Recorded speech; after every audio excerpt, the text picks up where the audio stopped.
by the Montana Television Network. Montana This Morning continues on Montana's news leader. President Trump is responding to the ambush in Niger that killed 4 American soldiers. I'm Nikki Batiste in New York. I'll also tell you what the president has to say about the Republican Party's unity after 2 Republican senators criticized him. And closer to home, Montana Department of Fish, Wildlife and Parks says a homeowner near West Yellowstone was justified in shooting a grizzly bear. Coming up, find out why that homeowner is being vindicated. Good morning. Thanks for joining us. Current time 6:30 here on your snowy Thursday. Our top story for you: President Trump is weighing in on the state of the Republican Party and insists that the GOP is unified. Mr. Trump is also commenting on the deadly ambush in Niger that left 4 American soldiers dead. Now, later this morning, Pentagon officials will brief both the Senate and House Armed Services committees on the Niger investigation. Nikki Batiste has the latest this morning from New York.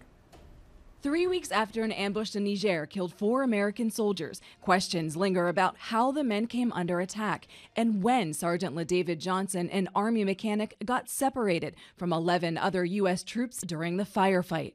We now know the Pentagon deployed elite commandos to search for LaDavid, who was found 2 days later. Yesterday, President Trump addressed whether or not he authorized the mission.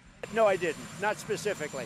I gave them authority to do what's right so that we win. That's the authority they have. The president's comments came as he left the White House and dismissed any Republican infighting. We have actually great unity in the Republican Party. For days, the president has been sparring with Senate Republicans Jeff Flake and Bob Corker. Both have criticized Mr. Trump's leadership and behavior. Republican Senator Charlie Dent commended the two for speaking out. I think it's important that members of Congress speak up and call out the president from time to time if he says things that are inappropriate. But other senators want to move on, including Senator Ted Cruz. He compared the brawl to middle school in a radio interview.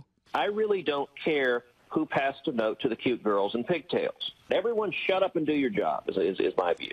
Asked by one reporter if he should be more civil, President Trump punched back, touting his own intelligence, noting he attended an Ivy League school and did well academically. Nikki Batiste, CBS News. Now, later today, President Trump is expected to deliver a major speech outlining his administration's policy on fighting the opioid crisis. We'll have more on that coming up on the CBS Evening News. Certainly. With Jeff Glor recently being named as the anchor for CBS That's right. Evening News. Do we have more snow coming? Because it looks like it's lightening up a little bit. Yeah, we still have some snow to deal with. I don't think we're going to see a ton as you head through the morning, but there's still the possibility of some ice. We do have a winter weather advisory out for the Butte Blackfoot region. We'll continue to monitor that. That's through 9 a.m. today. The main impact is at pass level. Temperatures into the 20s and 30s this morning. Very light snow for parts of the area. I don't expect to see much at times through the late part of the morning. Our daytime high should be into the low 40s as you head into the afternoon. We do have warmer weather on the way. We'll talk about that, of course, coming up in a few minutes. Thank you, Matt. Now 6:33 on this Thursday. Billings fire crews battling flames and wind last night as a fire burned through a barn south of Interstate 90 frontage road. Now this map shows the general location of the fire burning between I-90 and the Yellowstone River. Billings Motorcycle Club hill climb site just across the river to the east. Now the owner of the property tells MTN the 2 barns appear to be total losses. There was a corral with 14 horses and a rental home also on that property. 12 of those horses have since been accounted for. According to the Yellowstone County Sheriff's Office, the landowner rents out the property and the renters were not home at the time of the blaze. Sheriff's Office and Fire Department remain on the scene overnight. Cause of that fire still under investigation. And a 30-year-old woman in Butte remains jailed this morning after she allegedly stole a vehicle from the Butte dealership yesterday. Police accused Athena Smith of breaking into a Kia dealership off of Harrison Avenue to get the keys and take one of the vehicles from the lot just before 4 o'clock in the morning. She then allegedly tried to steal $600 worth of groceries from Walmart, but fled the area after security tried to stop her. Police found the stolen vehicle outside her residence. We then knocked on the door. At that time, Athena attempted to flee out the back door. We were able to apprehend her where she fought with the officers on scene. She was finally apprehended and taken to the detention center.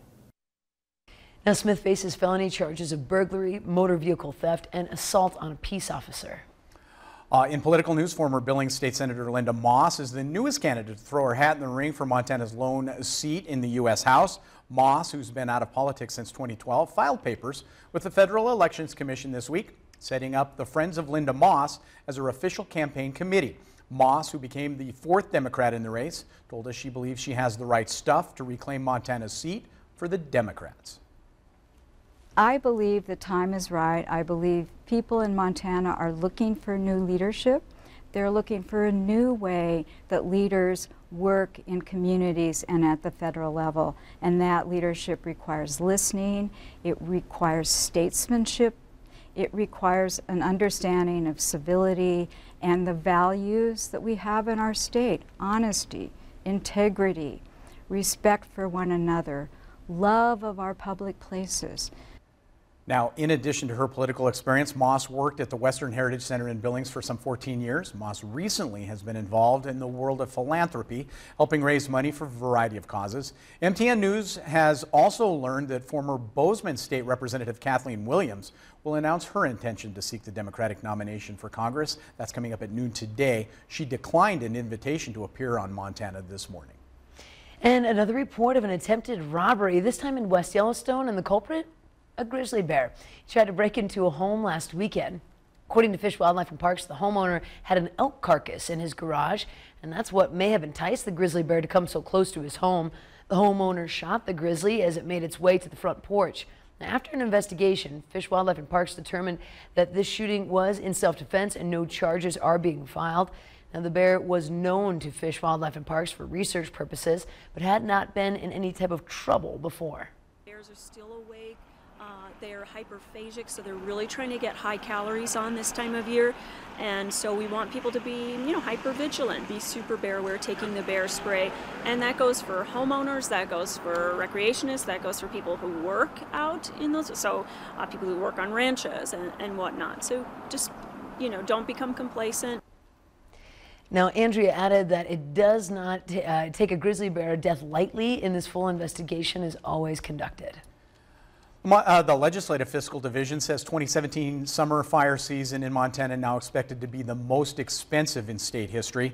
This year, nearly 1.3 million acres burned across the state. Fiscal Division says the estimated cost to the state, about $74.2 million.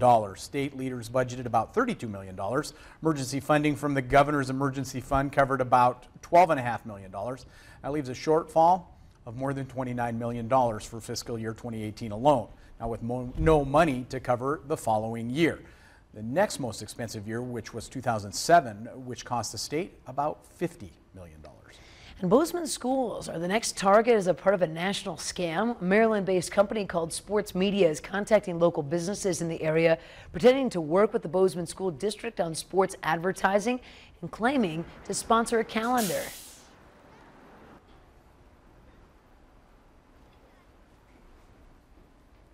It's a legitimate business. What they're doing, though, is misrepresenting that they're working with the school district to develop this calendar. It's not in any way associated with the school district. Now, if you do have any questions about a suspicious call regarding a possible scam saying that they are working with the schools, you can call the school district's office at 406-522-6042. 6:38 here on this Montana This Morning. We're going to take a quick break. When we come back, awesome, dude. We're going to see if the surf's up as Missy heads out to Ennis Lake on special assignment. She's going to hang 10 with a local wake surf company. But first, we check in with our friends at CBS This Morning to see your developing headlines at 7. Ahead on CBS This Morning, what the president's emergency declaration will mean for the fight against opioids. And the U.S. needs 50,000 new truck drivers by the end of the year to keep up with the demand. We'll visit the largest truck stop in the world to find out why there's a shortage. We'll see you right at 7.